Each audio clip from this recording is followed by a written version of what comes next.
When a eunuch dies, his family or colleagues are obliged to reunite his treasure with his dead body. There are 999 rooms in the Imperial Palace in Beijing.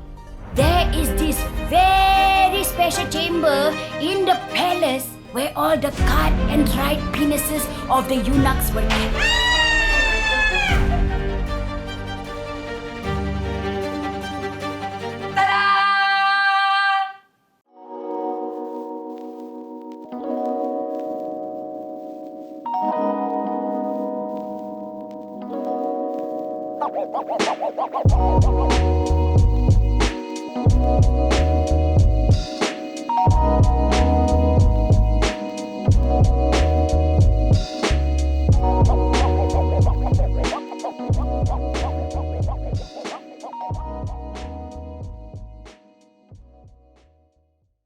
I have come to realize of late that dreaming has become the center of my life.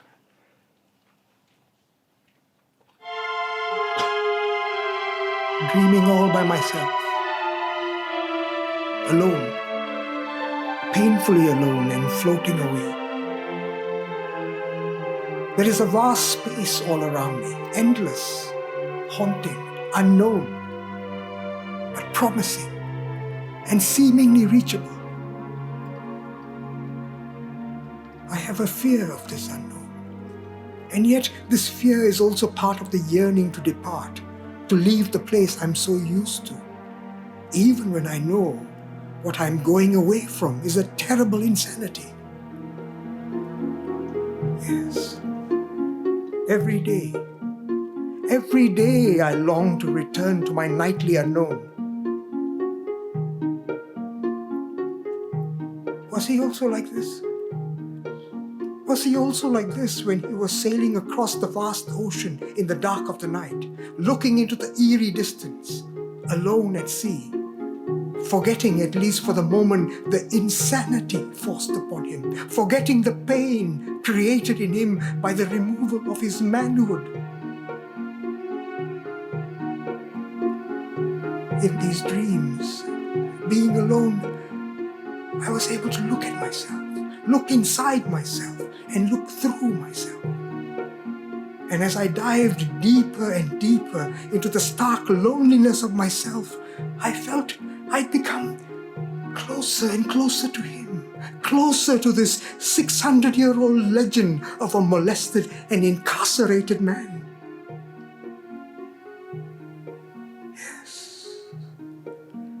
Each night I discover more agony in him, more respect for him, and more suspicion of him. And the more I discover, longing for him in the day and taunting him in the night, the more I discover, the more I am convinced that we are related, that I had to be a descendant of the Eunuch Admiral.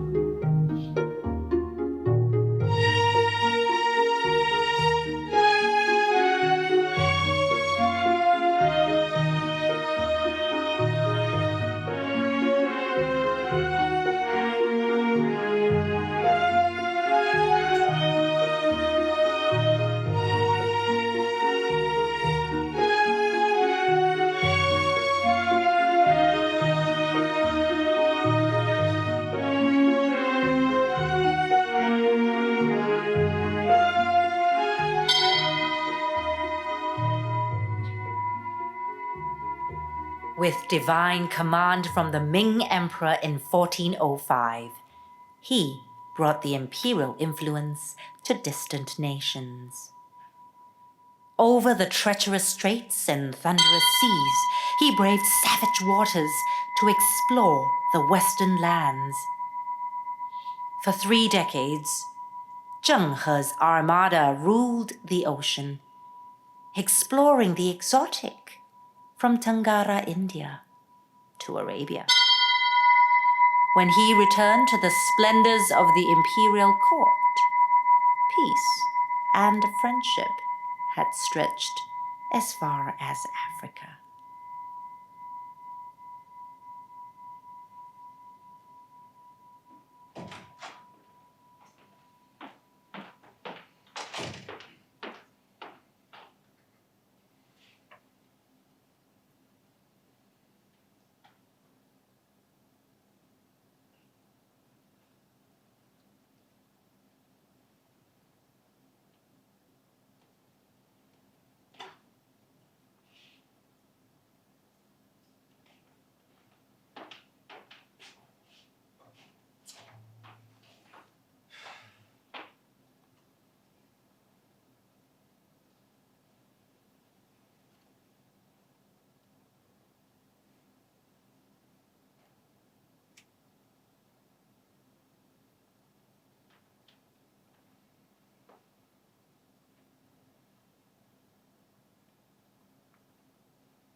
There are 999 rooms in the Imperial Palace in Beijing. Among the 999 rooms, there is this very special chamber in the palace where all the cut and dried penises of the eunuchs were kept. Yes, kone, all cut, fried, and dried. The most interesting thing about this chamber is that all the boxes of the penises or treasure or bao bei, as they call it, were not stacked or stored in the chamber. Instead, they were all hung or suspended in the air from the ceiling. Okay, now when they first enter the Imperial Palace to join the eunuch service, they begin at the bottom, which means the most junior new eunuchs get their boxes suspended on the ground level. Then, as they are promoted, their positions go higher, and so their penis boxes, commensurate with their new status, also will be raised to higher levels. Of course, every time they get a promotion, they have to show their treasures again. Much like, every time we get a promotion or a new job, we have to show our certificate, kan? Diploma lah, degree lah, testimonial letter lah. For the eunuchs, they have to show their bao beis because for the eunuchs, this is the single most important document or article of qualification. In fact, it is their only qualification. Fancy having this chamber in the Imperial Palace filled with many boxes, each containing a carefully preserved, dried, deep-fried penis. According to one record, there were at one time as many as 10,000 eunuchs behind the walls of the Forbidden City, okay? Fancy, hanging 10,000 penises packed in boxes suspended in this chamber in the Imperial Palace. Oh, what a sight! Oh, what an interesting network! Don't you think it looks like the organizational chart of our companies? What I mean is, don't we look like a network of pricks?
When a eunuch dies, his family or colleagues are obliged to reunite his treasure with his dead body.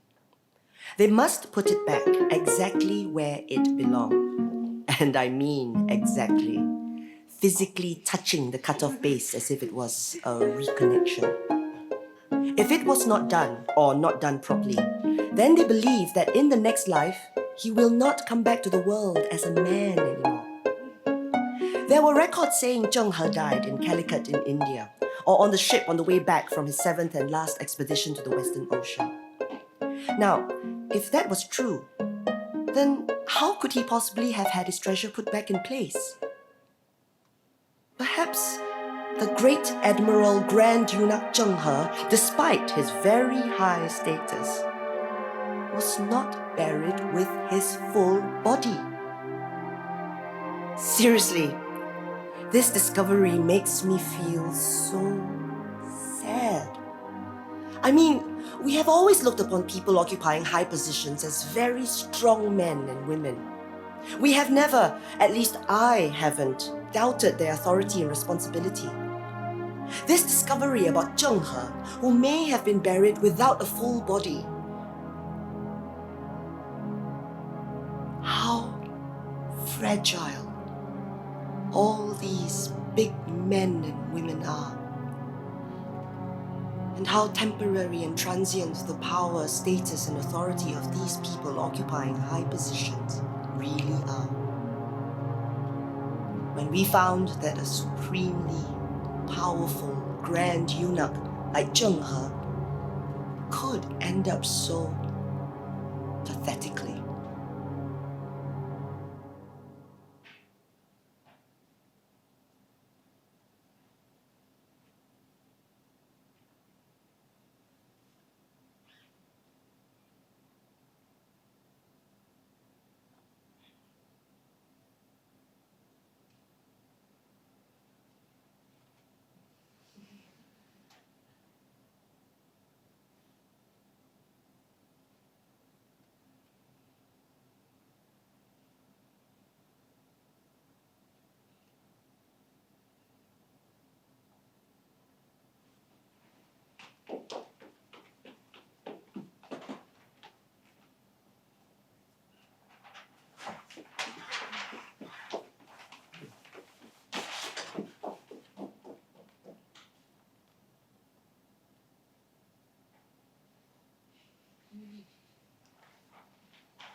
I wanted to become a eunuch because our family was very poor.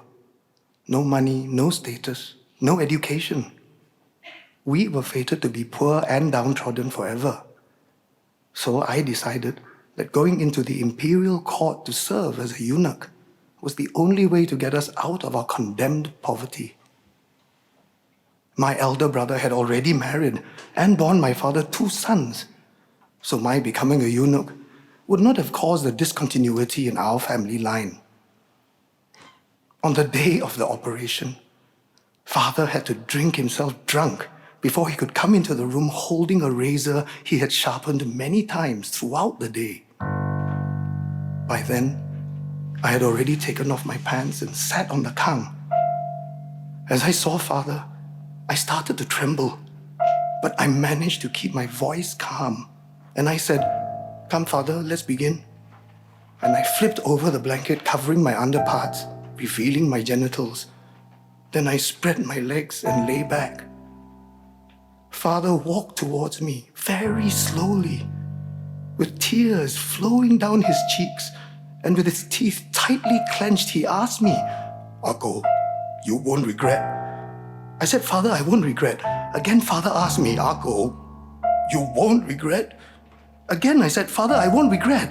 Father asked me again, this time crying and trembling, "Ako, you really won't regret?"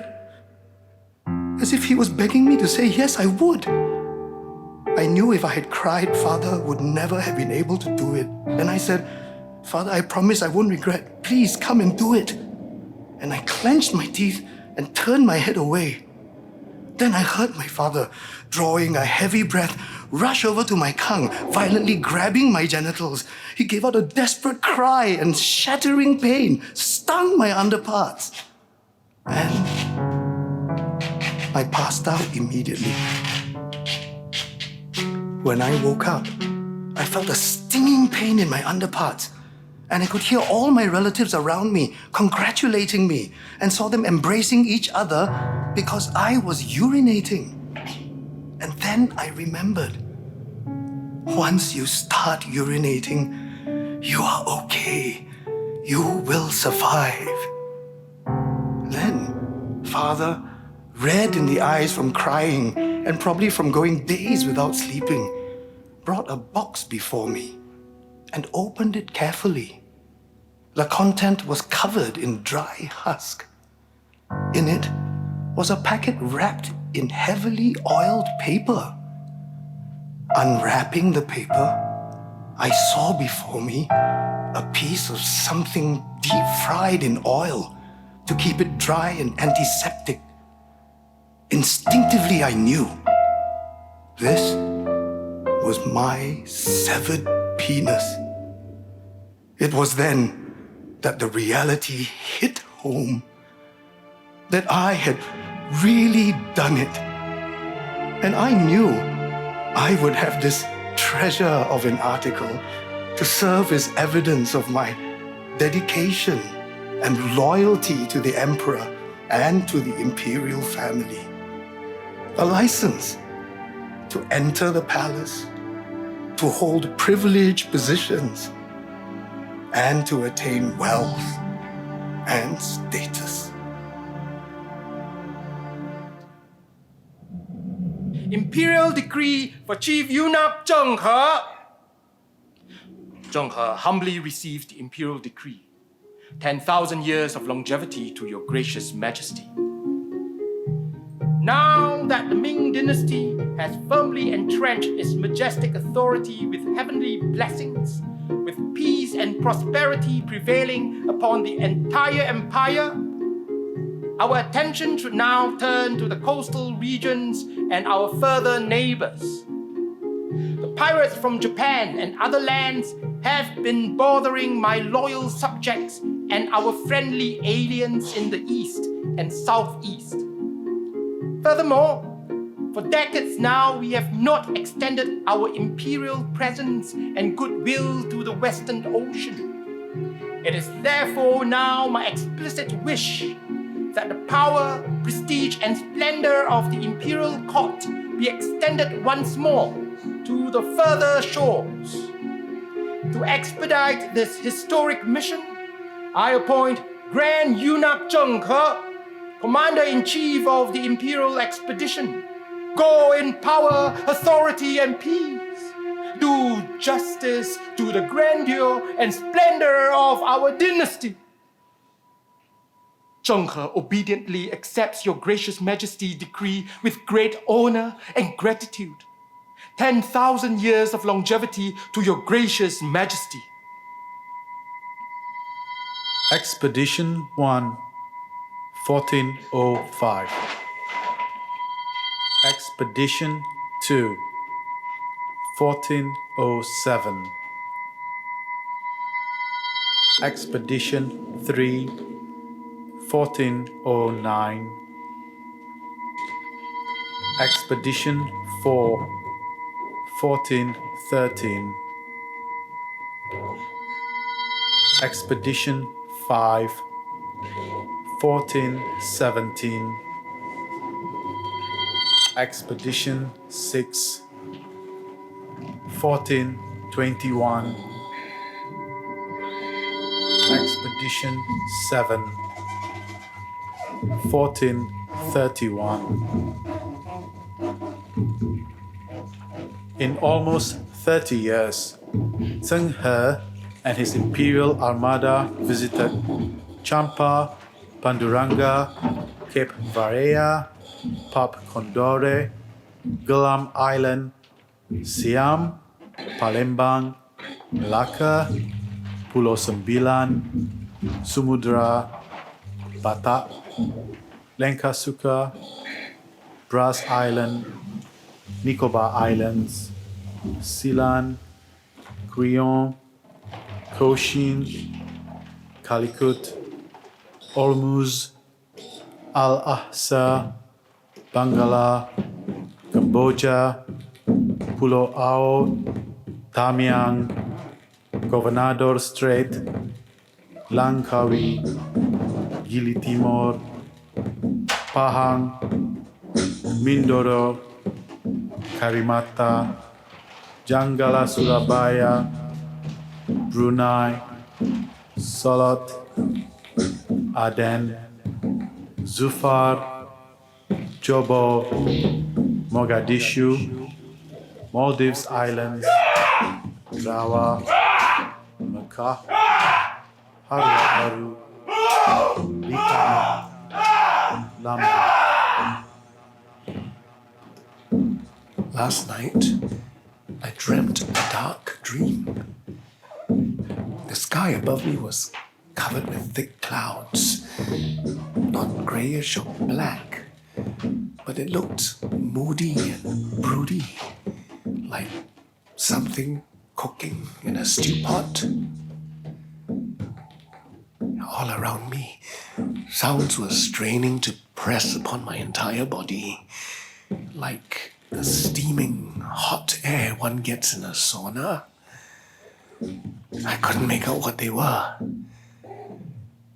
One moment they sounded like a record playing on an old gramophone. The next moment, they seemed more like 1,000 animals howling, all trying to get at me. Then I realized I was on a ship. A very big ship with many masts and many sails. But there was no one around me. I was a lone sailor on the deck of this big ship, floating on an ocean of water that was unusually calm. It was vast, seemingly endless, and all the more eerie because there was no one around. I panicked. What was happening? Where was the ship going? For some reason, it began to dawn upon me that I may have gone back in time, and that actually one of my former lives was none other than that of the great Admiral Zheng He himself. For a moment, I felt very high. I mean, fancy yourself having been the legendary great sailor who sailed from the China Sea to the Indian Ocean 7 times, and who had reached as far as the coast of Kenya in Africa more than a century before Magellan saw the Philippines. But the next moment I got frightened. So frightened that I immediately began to sweat. Because I suddenly realized that if I was Zheng He, I would have been a eunuch. And if I was a eunuch, I would have been...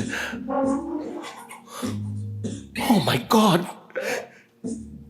My hands instinctively reached down. Oh my God! Oh my God! It was real. There was nothing there.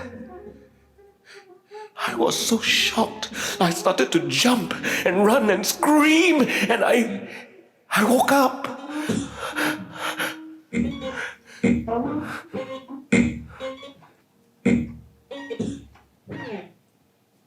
Then I caught my breath. I froze, and I reached down again. Oh my God. It was still there. Everything. And I was glad I wasn't Zheng He.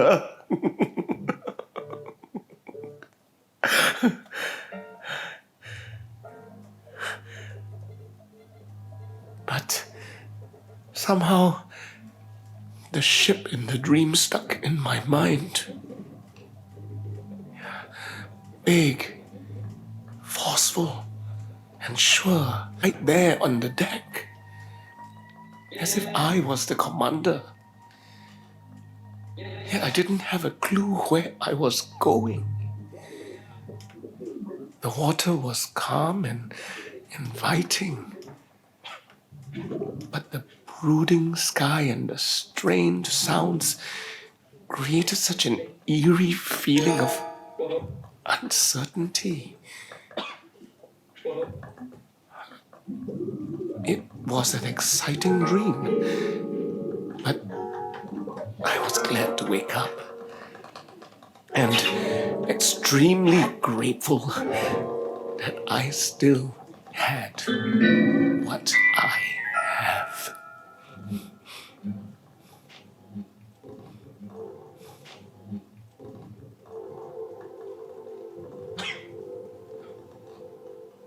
After Zheng He passed away, the Ming Emperor decided to close China up, and subsequently, all of Zheng He's records were destroyed. We know so little of him. Had he really done nothing evil or untoward as a trusted lieutenant of a powerful emperor well known for his cruel and scheming nature?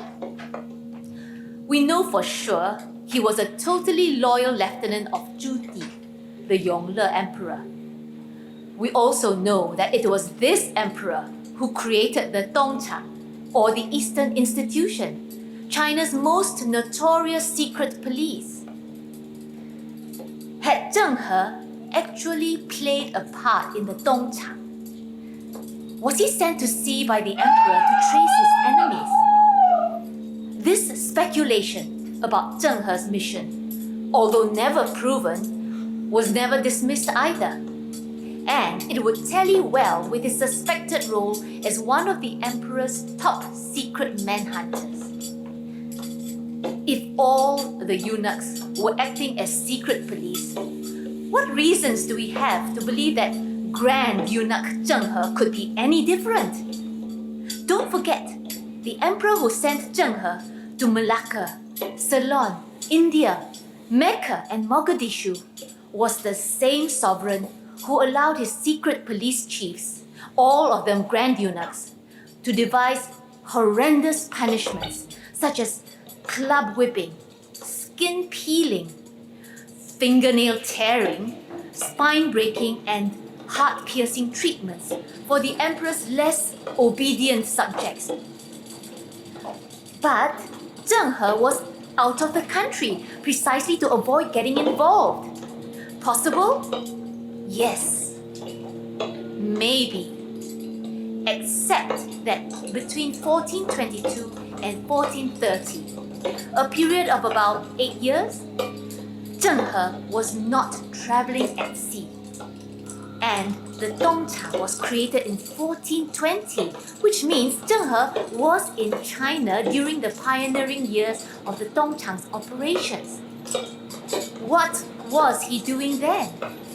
Did he play a role in the secret police at all? Or did he try very hard to stay away from the Dongchang by getting another commission to go to the Western Ocean in 1430 and eventually die on the ship at sea? Was he more than the eunuch that we have generally imagined him to be? Or was he less than the hero which the historians and legends have portrayed him to be?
To keep my head, I must accept losing my tail.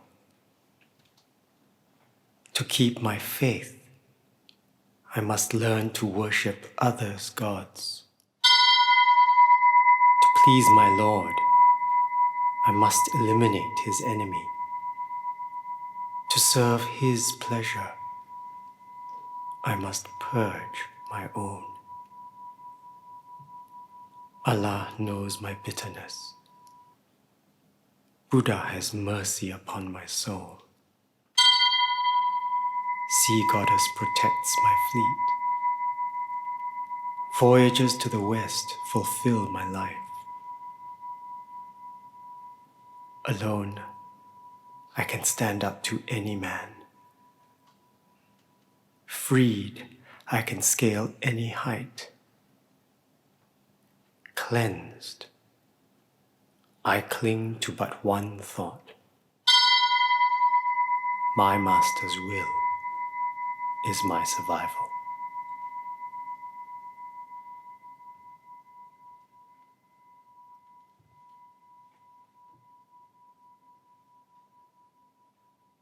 On the auspicious first day of the new year of the pig, I hear firecrackers distant in the imperial city. Zheng He enters with a group of eunuchs. They kowtow to the emperor and start presenting their new year greetings to him. But before Zheng He could begin, the emperor stopped him and said, how can we have a horse running in the imperial court? Everyone was shocked and started to look around for the culprit who dared to ride a horse into the imperial court. But they found no one on a horse anywhere. And then the emperor started to laugh, and looked in amusement at Zheng He. As you know, Zheng He was a very clever eunuch, so he immediately understood what the emperor was talking about and got very frightened. He kowtowed energetically and appealed to the emperor. "Oh, your gracious majesty, please pardon me. My crime deserves death, but please pardon me, your gracious majesty. Pardon me, please." Although Zheng He was walking, not riding a horse, why was he behaving as if he was the culprit the emperor was accusing of riding a horse in the imperial court? Because at that time, Zheng He was not yet Zheng He. Actually, his name then was Ma He, and Ma, of course, as you know, also means horse in Chinese. And so when he went to pay respects to the emperor, you could, arguably, say that the horse had gone to court. For the superstitious, this can be seen as a very serious crime because it was said that when horses are let free in court, there would be war and rebellion in the land because only rebel soldiers dare to ride their horses into the imperial court. "Bring me ink, brush, and paper," the emperor ordered. Was he going to decree death for Zheng He? No, Ma He. Indeed, Ma He was trembling all over. But when the writing desk was brought in with all the writing instruments, the emperor walked over and wrote the character Zheng. "From now on," said the emperor, "you shall be surnamed Zheng." "Thank you, your gracious majesty. Thank you, your gracious majesty." Zheng He was so relieved and became so happy that he lived happily ever after. At 12, I was taken prisoner from my parents, my hometown, and my people in Yunnan. I had to love my master who cleansed me and enslaved me. I had to learn the ways of the Hans. Their Buddha became my second protector, the sea goddess my other guardian angel. To live, I had to die. To act, I must submit. My life and fortune have been nothing more than that of a rootless wanderer. I am exceedingly grateful to my elder brother who gave me his son to be my adopted heir, so that something of me, or at least something of my foreparents, is passed on under another name, away from my ancestral graves.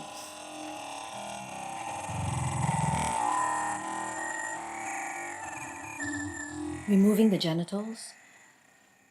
But, of course, there were many better ways of doing it. One improved method took away much of the pain. It works like this. You take a piece of string, tie it at the base of the scrotum when the boy is still young and small. Tie it tight enough, but short of causing pain to him, and leave it there, permanently. As the boy's body grows bigger, the tightness of the string remains.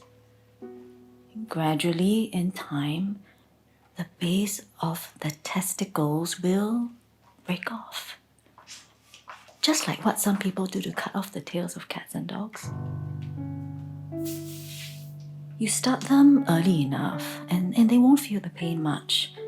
They may not even experience trauma if you do it carefully.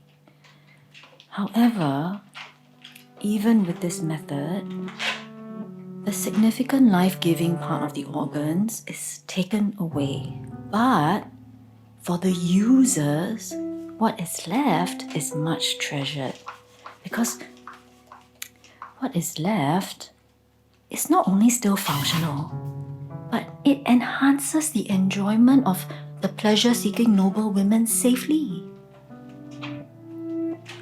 Another improved method, although still somewhat painful, retains much of the physical exterior.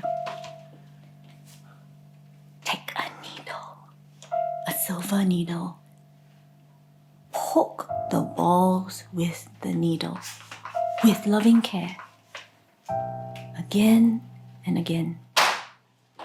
Again and again. You poke the balls until they are destroyed. Take a spoon, a silver spoon. Nurse the man with the spoon with loving care. Year after year, stage by stage, you nurse the man until he is usable. It doesn't matter pain is unbearable. It doesn't matter the results are still visible, because this thing, the loyal creature, has always been and still is highly marketable.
Early in the morning, before sunrise, the emissaries from Zheng He's armada are getting ready to bring their goods ashore for the great trading festival. Silk, brocade, china of many varieties such as vases, plates, bowls. The grand eunuchs, the junior eunuchs, the generals, the officials and officers and errand boys and soldiers. A flotilla of people and goods began their joyous journey to the marketplace.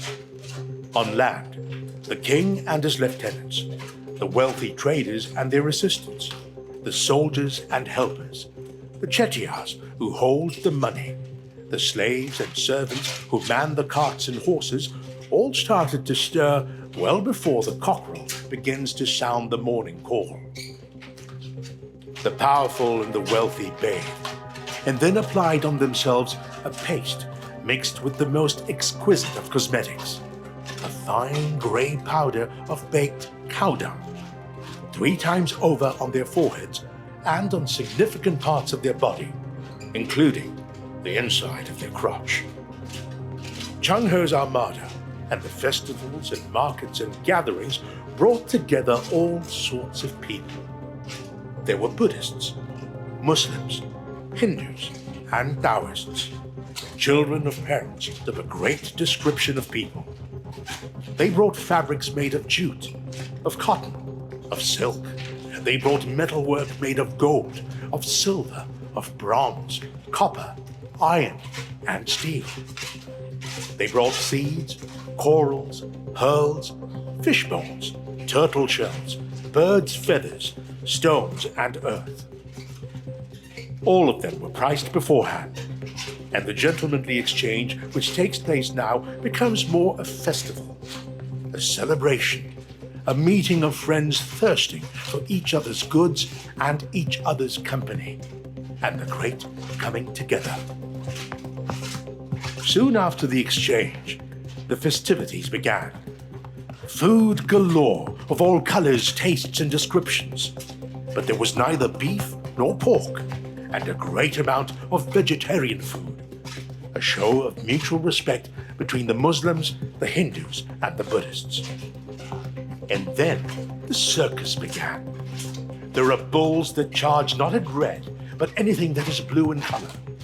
There are acrobatic goats with green fleece, fighting bulls the size of elephants, magic shows with black tigers, which are said to have the power of masquerading as humans at night, dancing chickens as tiny and exquisite as pearls, formation flights of bats as large as eagles, the marching feats of dozens of turtle dragons and giris or chillin, which would now be described as crawling crocodiles and stomping giraffes. At the end of this great market festival, Zheng He and the king exchanged gifts of gold and silver, silk and ivory, jewels and porcelain. As the setting sun displayed the most brilliant of its colors, they parted in passionate sorrow. The king and his attendants hold on to their treasured silk, porcelain, and jewels, while the Grand Eunuch leads away the rare animals and birds given to his mission as reciprocal gifts. Even when they were sailing down the river back to the Armada, the music from instruments made of shells and reeds could still be heard from the land, and the departing visitors knew that their hosts were still on shore, listening to the drums and flutes coming from their boats. Grand Eunuch Zheng He, faithful servant of the Ming Emperor, was sent to the Western Ocean as an imperial emissary to blaze a trail of glory for the Middle Kingdom. Never did he expect to leave a path of amazing splendor that would seep into the lives of so many people, in so many places, through so many ways, over so long a time.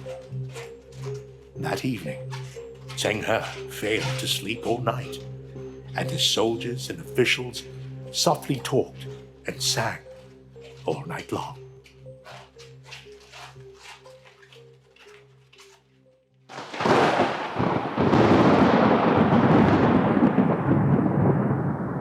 For almost 30 years, Zheng He plowed the South China Sea and the Indian Ocean. He wandered the wilderness at sea and on land, tens of thousands of miles away from his home, his nation, his emperor and lord. An outcast almost for life, exiled on the vast, open sea. There is a story told like this in folklore. One day, after the Great Armada entered the Indian Ocean northwest of Sumatra, a terrifying storm came upon his ships. Despite the immensity of his 440-foot command ship, they were thrown into the air like a toy, and everyone seemed destined for the bottom of the sea.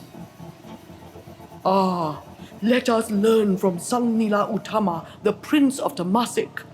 And they started to throw everything into the sea, including their valuable personal apparel. But the storm persisted, even after the Grand Eunuchs had thrown their various headgears into the water.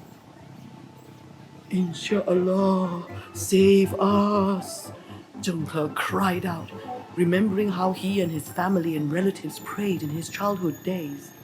Ah, sea goddess, rescue us, he prayed, clearly remembering the stone tablets he erected in Taichang and Changle.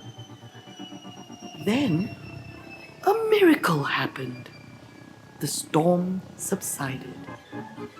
Not only that, drums and cymbals and chanting were heard from high up in the sky as an invigorating fragrance filled the air.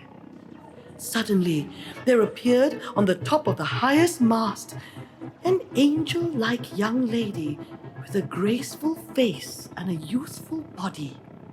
Her costume and long hair were floating in the air where the storm had altogether lost its trace.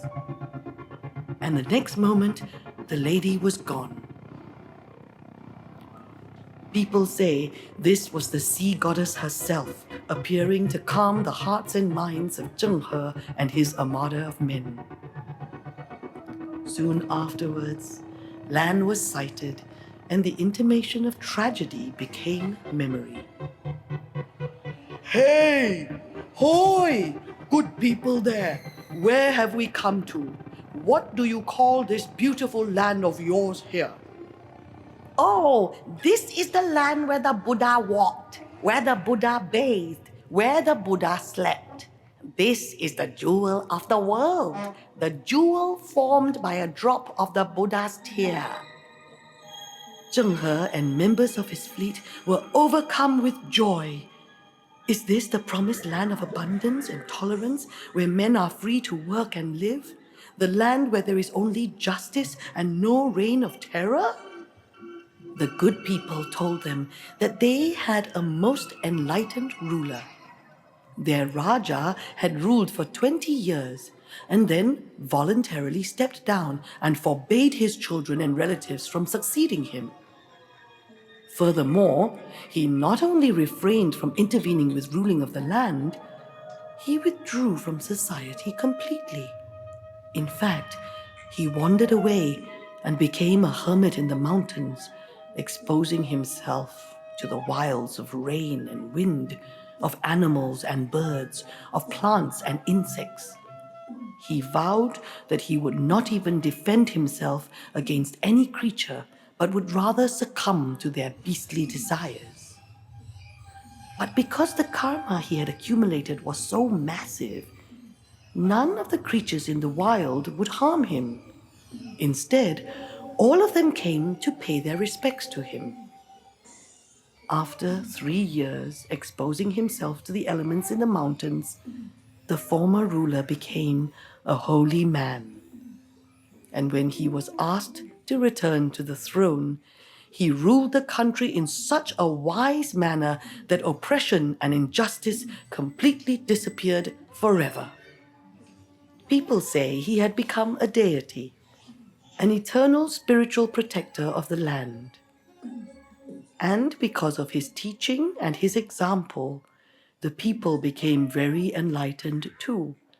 They needed no policeman to control their lives, and they needed no courts to arbitrate their quarrels. From then on, the country became known as a country without rulers. But some people also called it the country of rulers, Negara Raja Raja, because all the people became their own rulers. Negara Raja Raja. Of course, the story of Negara Raja Raja could only come to Zheng He in a dream. Unfortunately, this good dream was followed by a not-so-good dream. A dream where he found that even the wise ruler had kept eunuchs. Had Zheng He lived much later, or had he lived in more civilized lands, he could have suffered only the minimal trauma through the experience of a more modern method of cutting and cleansing. It is said that this is the most sophisticated, least painful and traumatic method man has ever known. Some say it was even comforting and pleasurable. It goes like this. You need highly trained specialists to do this. And again, you have to do it when they are very young. The operation is usually handled by specially trained nannies, applied to the boys when they are still very young children. When a nanny has won the confidence of the little boy, she will begin to massage his testicles,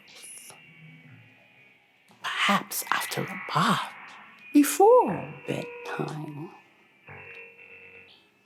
Massaging softly, very softly at the beginning, so that there is not only no pain, but it is actually comforting and pleasurable. As the boy gets used to it, the nanny will gradually increase the pressure of the massage. Again, always making sure it is done below the pain tolerance level of the child. As time goes by, the nanny will have increased the pressure of the massage to such a degree that although the boy still finds it pleasurable, she will have actually started to crush the testicles so hard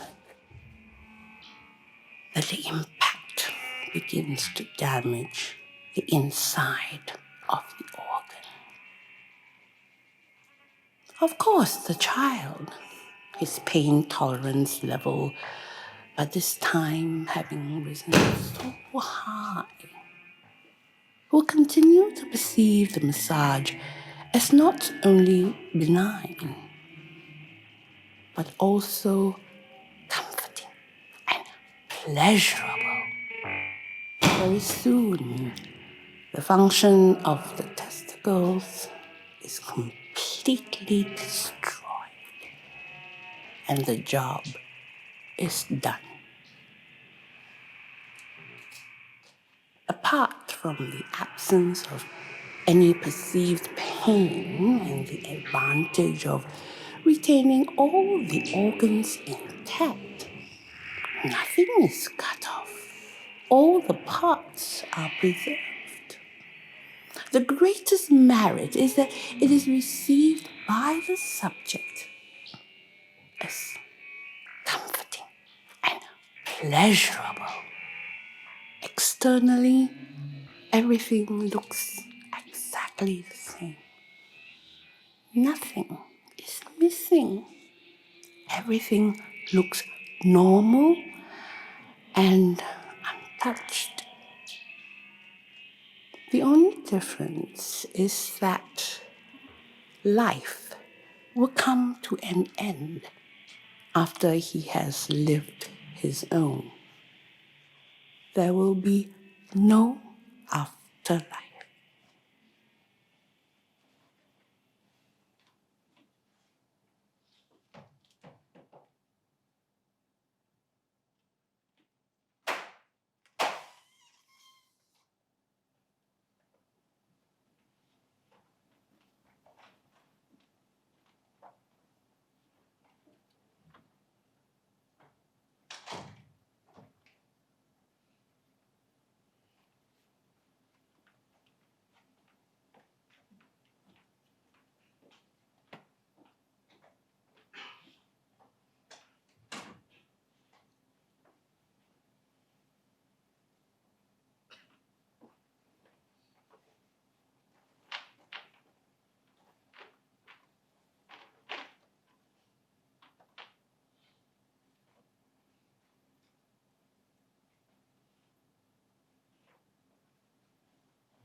home. I have no home. My home is across the ocean on the seas. Home. I have no home. My home is in alien countries, in faraway waters. I have no name. I have no sex. Departing is my arriving. Wandering is my residence. Stop asking. Stop. Ma He, Zheng He, San Pao Kun. Cut and dried, plugged and exiled. Orphan, wanderer, eunuch, admiral. Yesterday, from Liu Jia He to the Western Ocean. Today, from Long Ya Men to the Suzhou Park. Tomorrow, the Earth, the Moon, Mars, and the Sun. Nameless, sexless, rootless, homeless. Everyone's a parent to the orphan. Every god's a protector to the wanderer. Every land and sky and water is home. It's forever. 再见. Selamat. Vanakkam. Farewell. I cannot tarry. I must hurry. The sea, the land, the sky is waiting. The market is calling me.